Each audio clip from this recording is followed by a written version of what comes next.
Split versus splitless injection.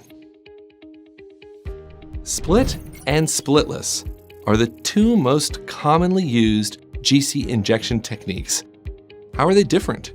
And which one should you use for your analysis?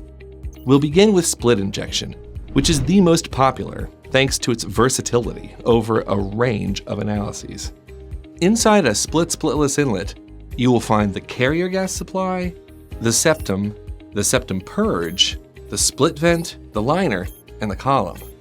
Now we'll start the gas flow and simulate a split injection. Let's rewind and go through what happened. First, the gas entered the inlet with a total flow of 104 milliliters per minute. A small amount, 3 mils per minute, passed through the septum purge to reduce possible contamination from the septum, while the rest continued onto the liner. A fraction of the gas, 1 mil per minute, flowed into the column, but most, 100 mils per minute, is swept away via the split vent. This ratio, the split ratio, is determined by the user before starting the analysis. Split ratios typically vary between 5:1 to 500:1. With the higher the ratio, the lower the amount of sample that enters the column compared to what passes out the split vent.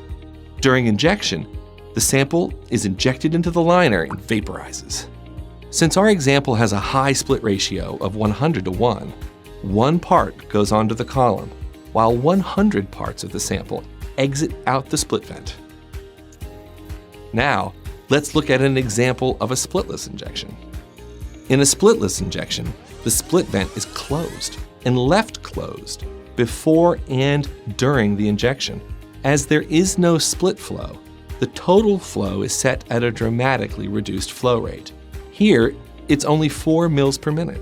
3 milliliters per minute passed through the septum purge, while the remaining 1 mil per minute entered the column. During injection, the sample remains within the liner for longer before entering the column due to the lower flow rate. Once sufficient time has elapsed after injection, the split vent opens to purge the inlet. This duration, known as the splitless hold time, is calculated to be long enough to allow the maximum vaporization and transfer of analytes to the column.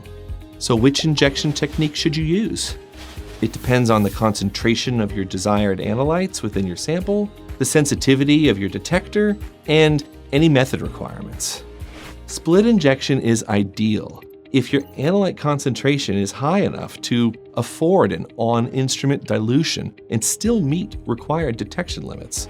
The higher flow rates through the inlet lead to sharp, narrow peaks, while simultaneously reducing the time for adverse interactions to occur. However, since most of your sample is vented, your detection limits are much higher. While this can be problematic for less sensitive detectors, a detector with higher sensitivity, such as an ECD or an MSMS, help make split injection possible.